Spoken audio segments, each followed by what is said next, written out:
2022년 8월 31일 수요일입니다. 이 시간에 함께 하신 모든 분들을 환영합니다. 같이 기도하시고 시작하도록 하겠습니다.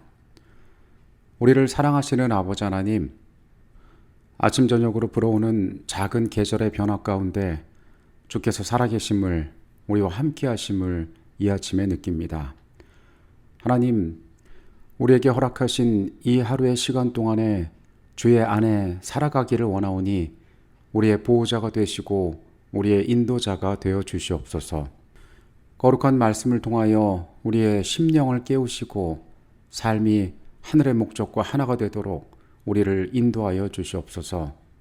주의 안에서 기뻐하고 그것으로 만족하기를 원하오니 주님, 오늘 이 시간에 각자의 마음 가운데 충만하게 역사하여 주시옵소서. 거룩하신 예수 그리스도의 이름으로 기도합니다. 아멘. 그는 주 앞에서 자라나기를 연한 순 같고 마른 땅에서 나온 뿌리 같아서 고운 모양도 없고 풍채도 없은즉 우리가 보기에 흠모할 만한 아름다운 것이 없도다. 그는 멸시를 받아 사람들에게 버림받았으며 간고를 많이 겪었으며 질고를 아는 자라. 마치 사람들이 그에게서 얼굴을 가리는 것 같이 멸시를 당하였고 우리도 그를 귀히 여기지 아니하였도다. 그는 실로 질고를 지고 우리의 슬픔을 당하였거늘 우리는 생각하기를 그는 징벌을 받아 하나님께 맞으며 고난을 당한다 하였도다. 그가 찔림은 우리의 허물 때문이요 그가 상함은 우리의 죄악 때문이라. 그가 징계를 받음으로 우리는 평화를 누리고 그가 채찍에 맞음으로 우리는 나음을 입었도다. 우리는 다 양 같아서 그릇 행하여 각기 제 길로 갔거늘 여호와께서는 우리 모두의 죄악을 그에게 담당시키셨도다. 그가 곤욕을 당하여 괴로울 때에도 그의 입을 열지 아니하였으며 마치 두쌍으로 끌려가는 어린 양과 털 깎는 자 앞에서 잠잠한 양같이 그의 입을 열지 아니하였도다.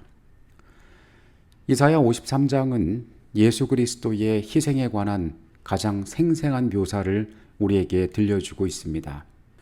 우리의 곁에 오신 하나님의 아들이 어떠한 모습으로 사역하셨는지를 우리에게 생생히 보여주고 있는 것입니다.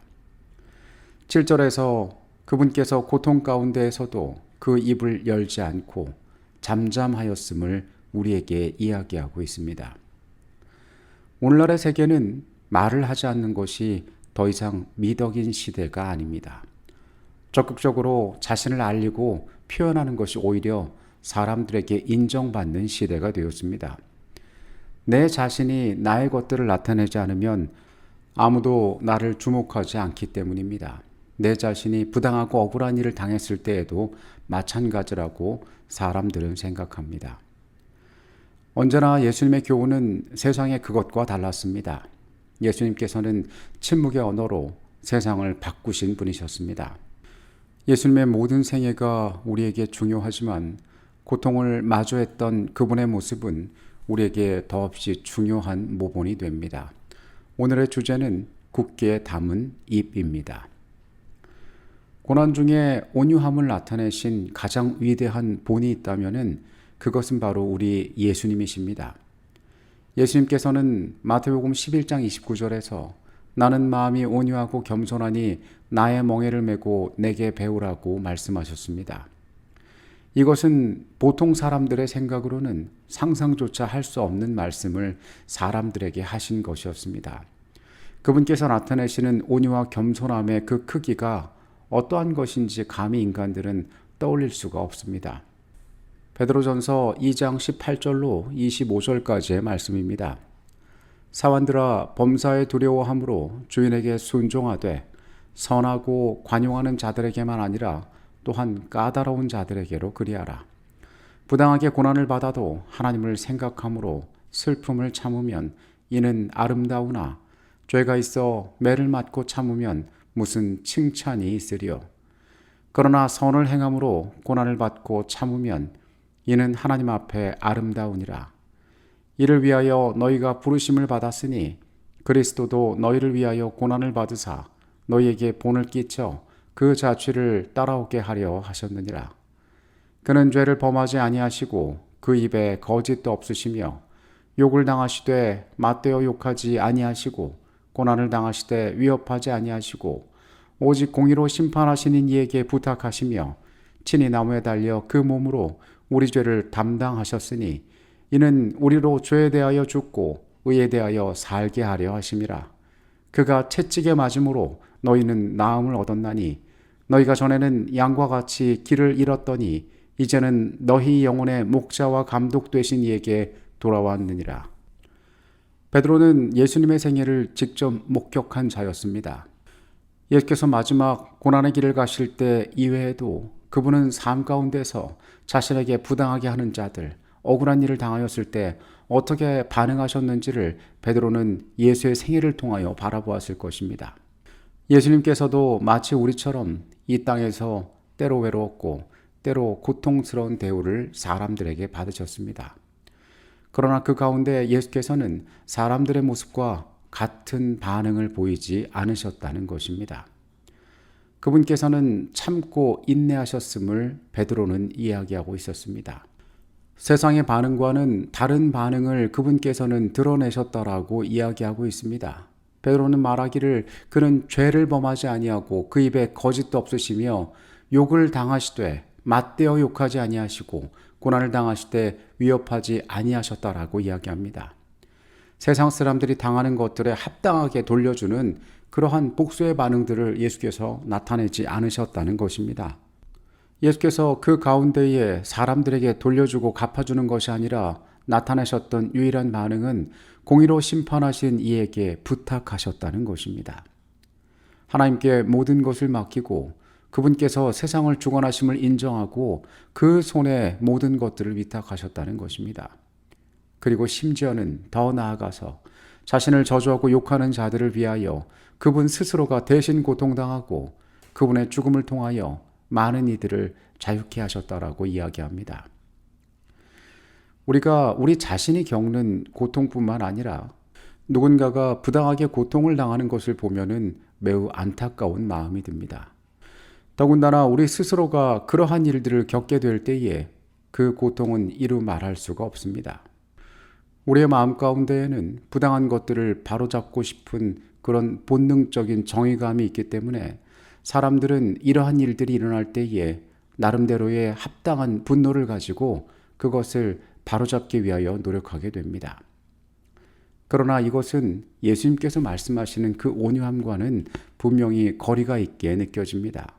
이번 주 교과의 내용들을 살피면서 우리는 온유함에 대하여 자주 언급하는데 온유하게 이 땅을 살아가는 게 결코 쉬운 일이 아닌 것 같습니다.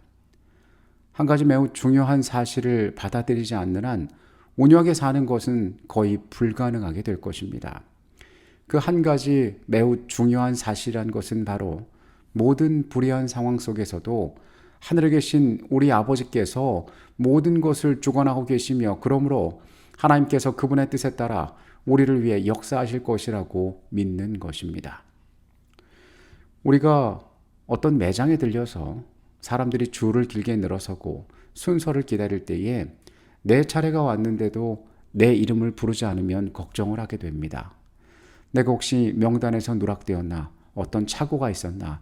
그래서 내가 내 뒤에 온 사람보다 늦게 서비스를 받게 되진 않을까? 그것은 인간 세상에서 흔히 그러한 일들이 벌어질 수 있고 사람은 완전하지 않다는 불신 가운데에서 마음에 드는 의심 때문인 것입니다. 그러나 우리 하나님께서는 인간의 삶을 바라보시고 모든 것을 아시고 전능하신 그분께서 선악간에 심판하실 수 있는 분이십니다. 예수님께서는 그분의 모든 고통 가운데에서도 그것을 당하면서도 하늘아버지에게 모든 것을 맡기신 분이셨습니다. 우리가 예수님께서 의지하셨던 그 하늘아버지를 의지한다는 사실은 우리 역시 마찬가지로 우리 생애에 다가오는 수많은 고통 가운데서도 여전히 그 하나님을 신뢰한다는 것을 의미하기도 합니다. 우리는 이 땅에서 만나는 여러 어려움들 가운데 나약하여 실패할 때가 많습니다. 때로 하나님을 의심하고 원망할 수가 있습니다. 그러나 이 가운데서도 우리는 예수님과 같은 마음, 그분과 같은 확신을 가져야 하니 우리 하나님께서는 여전히 우리와 함께 하시며 우리의 생애를 책임져 주신다는 사실을 기억하는 것입니다. 예수님의 생애를 하나님을 믿는 백성들의 삶의 모본으로 제시한 베드로의 조언은 이런 면에서 매우 놀라운 것입니다. 불의한 고난 앞에서 침묵하는 것이 잘못을 바로잡는 것보다 하나님의 영광을 더 드러내는 더 위대한 증거가 될 수 있다고 베드로는 말하고 있기 때문입니다. 오늘날의 세상에서는 그렇게 침묵해봤자 너만 손해를 보고 그렇게 가만히 있어봤자 모든 일들이 바로잡히지 않을 것이라고 말할 수도 있습니다. 그러나 베드로는 예수 그리스도의 모본을 우리에게 제시하고 있습니다. 예수님께서는 가야바나 빌라도에게 신문을 받으셨을 때 상황을 바로잡거나 자신을 정당하기 위하여 많은 말을 하실 수 있었지만 그렇게 하지 않으셨습니다. 예수님의 침묵은 그 어떤 말보다 위대했고 그분이 나타냈던 그 고요함은 그분의 온유하심을 나타내는 위대한 웅변이 되었던 것입니다. 주께서는 부당한 일을 당하셨습니다. 자신들의 이익과 배치되는 예수를 해하기 위하여 온갖 것들을 동원해서 그분을 악하게 몰아붙였던 그 사람들을 향하여 예수님께서는 합당하게 반박하실 수 있었습니다. 세상의 법에 호소할 수 있었고 사람들을 이용하실 수도 있었습니다. 그분 역시 그분을 적대시하는 사람들처럼 모든 수단을 동원하여 그들과 싸울 수 있으셨습니다. 그러나 예수님께서는 그렇게 하지 않으셨습니다.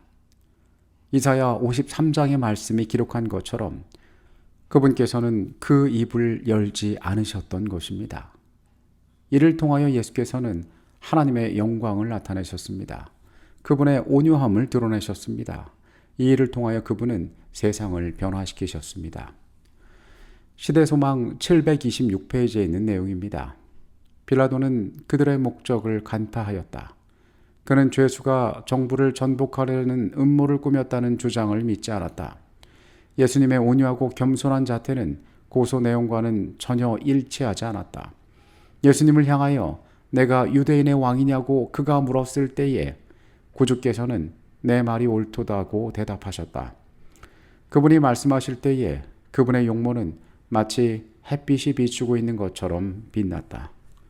만약에 성경이 말하고 있는 이러한 삶의 가치들이 오늘날 세상의 어떤 사람의 입에서 주장된다면 그 사람은 어리석다는 취급을 받을지도 모릅니다. 온유함과 겸손함이 고상한 가치를 시대가 아니라고 사람들은 이야기합니다. 마찬가지로 불의하고 억울한 일을 당했을 때에는 정확하고 즉각적으로 강력하게 거기에 대응해야 된다고 사람들은 말합니다. 부당한 일 앞에서 침묵하는 것이 뭐 그리 내세울 만한 것이냐고 이야기할 수도 있습니다. 그러나 우리 예수께서 그렇게 우리에게 모본을 보이셨고 그 이면에 예수께서는 하나님께서 모든 것을 통치하고 계시며 하나님께서 이 모든 것을 바라보고 계시기에 그분의 손에 심판을 맡겼기 때문에 그분께서는 침묵하실 수 있었습니다. 이러한 예수의 모본을 바라보며 우리의 생애는 예수님과 같은 확신, 예수님과 같은 태도를 삶에 배우기 위하여 애써야 할 것입니다. 우리는 절대적으로 하나님을 의지해야 합니다. 그분의 손에 모든 것이 쥐어져 있음을 우리는 굳게 믿어야 합니다. 우리의 그런 확신은 고난을 당하는 우리의 삶을 다르게 만들 것입니다. 고난 가운데 온유함을 품게 할 것입니다. 그래서 예수님처럼 그 모든 과정을 통하여 하나님의 분명한 영광을 드러낼 것입니다. 여러분, 이 하루의 삶을 우리가 다시 시작합니다. 여전히 불공정한 또 억울한 대접이 우리를 이 하루 가운데 기다리고 있을 수도 있습니다. 어떠한 반응을 그들에게 보이시겠습니까? 어떠한 마음을 그 앞에 품고 계시겠습니까? 오늘 예수의 모본이 우리에게 이전과는 다른 선택을 할 수 있는 지혜를 허락하게 되기를 간절히 바라겠습니다. 기도하시겠습니다. 아버지 하나님, 우리를 향하여 보여주신 그리스도의 모본을 기억하게 하여 주시옵소서. 그분께서 그 입을 열지 않으셨던 것은 두려워하고 무지해서가 아니라 아버지께서 모든 것을 아시고 모든 것을 심판하시고 모든 것을 바로잡아 주실 것임을 믿었음을 우리가 오늘 발견합니다. 우리도 그와 같은 믿음 가운데 거하게 하여 주시옵소서. 그러한 확신 가운데 서게 하여 주시옵소서. 하나님께 모든 것을 맡기고 온유함을 드러내므로 하나님께 영광을 돌리는 삶을 살게 하여 주시옵소서. 거룩하신 예수 그리스도 이름으로 기도합니다. 아멘.